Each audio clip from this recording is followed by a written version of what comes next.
Since her government began more than a year ago, President Claudia Sheimbaum has been weaving the story of an alleged neoliberal villain in her morning press conferences.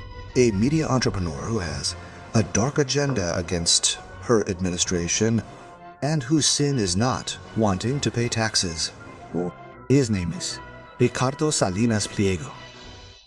There is not a week that goes by without the name of the president of the Salinas Group being vilified on at least 2 or 3 occasions from that pulpit of the for-theist gospel, mockingly demanding that he eat chocolate and pay what he owes. The accusation has been proven to be false. Ricardo Salinas Pliego's companies pay their taxes and only have 1 pending tax litigation with the SAT from the time of President Enrique Peña Nieto. They are trying to charge them a retroactive tax that is unconstitutional, and this is not the only case. More than a dozen large corporations went through this dispute with the SAT and ended up reaching agreements. Walmart, FEMSA, Vitro, among others, ended up settling their litigation and paying. The Salinas Group, during the pandemic under Andrés Manuel López Obrador, reached an agreement, like everyone else in its situation, to pay 7.5 billion pesos exactos. But due to strange circumstances, the SAT refused to receive the payment on 2 occasions, demanding more than agreed. The case continues in court, and suddenly it was required to pay not 7.5 billion but 75 billion pesos. 10 times more, a scandalous figure, with scandalous fines and surcharges equivalent to all the profits of 5 years of that conglomerate. After dozens of attacks, one of the heads of the tax administration appeared at the morning press conference and, acknowledging the tax dispute, rectified the figure given by the president. The debt was not 75 billion, but 48 billion.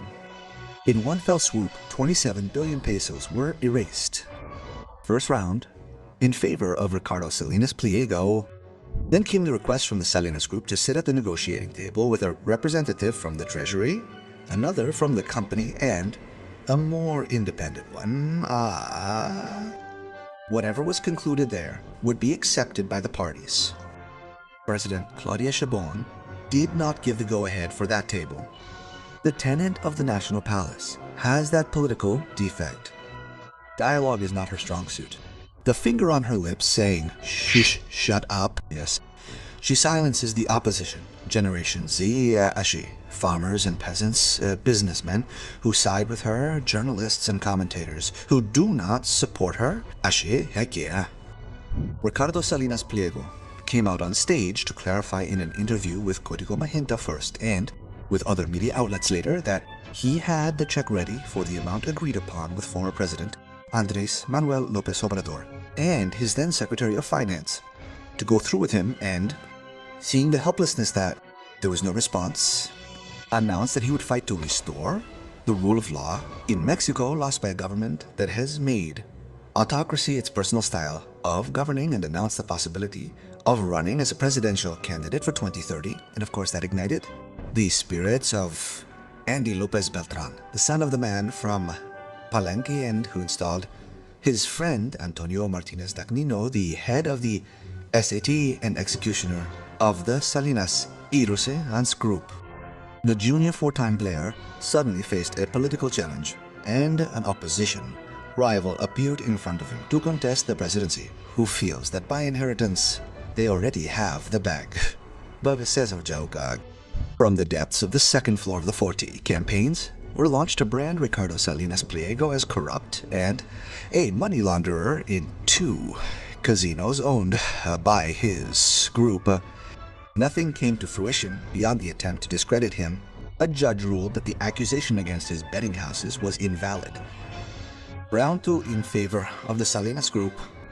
Then came the ruling of the new Supreme Court, which was elected with raffles and accordions, ordering the Salinas Group to pay an amount that was less than half of the 75,000 million pesos that the SAT had claimed. The case was reviewed after the uncovering of his candidacy and the rulings The hate campaign intensified. From the very beginning, President Claudia accused Ricardo Salinas not only of instigating the Generation Z march, but also of promoting a smear campaign against her government on TV Azteca, and ended up issuing a threatening warning to the advertisers of that television station, seeking to stop them from their ads. Finally, and seeking to end this exhausting and interminable dispute, President Claudia Sheimbaum summoned the main actors in that plot within her government to her office, Sheimbaum.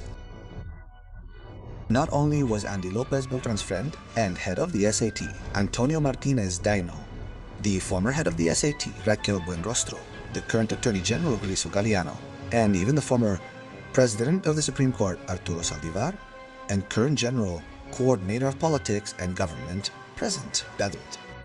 During this 6-year term, the tenant of the National Palace demanded why the Salinaceras Pliego case, which was causing her so much wear and tear, had not been closed yet. Explanations came and went. Excuses abounded, but at the end of the day, those who did know about the law made it clear that applying the excessive charges that were intended was not only unconstitutional, but could generate a legal crisis for the SAT, and someone could end up with criminal complaints. President Claudia Sheimbaum was stoic about all the explanations and the unexpected outcome. Then they deceived me, she said, explicitly accepting that she was manipulated by a handful of officials to fight a fight that, as it was proposed with those exaggerated amounts, had no way out. And the fiscal conclave in the presidential office concluded with a scene of mourning. And so it is. The infant Andy Lopez Beltran, using his influence and control of the SAT, took the tenant of the National Palace to a dance she should never have gone to. What the junior from Palenque wanted was for Ricardo Salinas Pliego to put the political marketing apparatus of TV Azteca and the resources of Grupo Salinas at his service to achieve the presidential candidacy of Morena. The extremists within the current government seek that in the midst of this endless dispute, the concessions of both TV Azteca and Banco Azteca be withdrawn from Ricardo Salinas Pliego. It would be a serious mistake with that consequences for investor confidence and for the political embitterment that it would mean, without counting the political effect that would end up further oiling the aspirations of Ricardo Salinas. Isarigine stay folder. The president, who always prides herself on her cool head, has to remember the old adage: a good settlement will always be better than a bad, bitter, and painful lawsuit.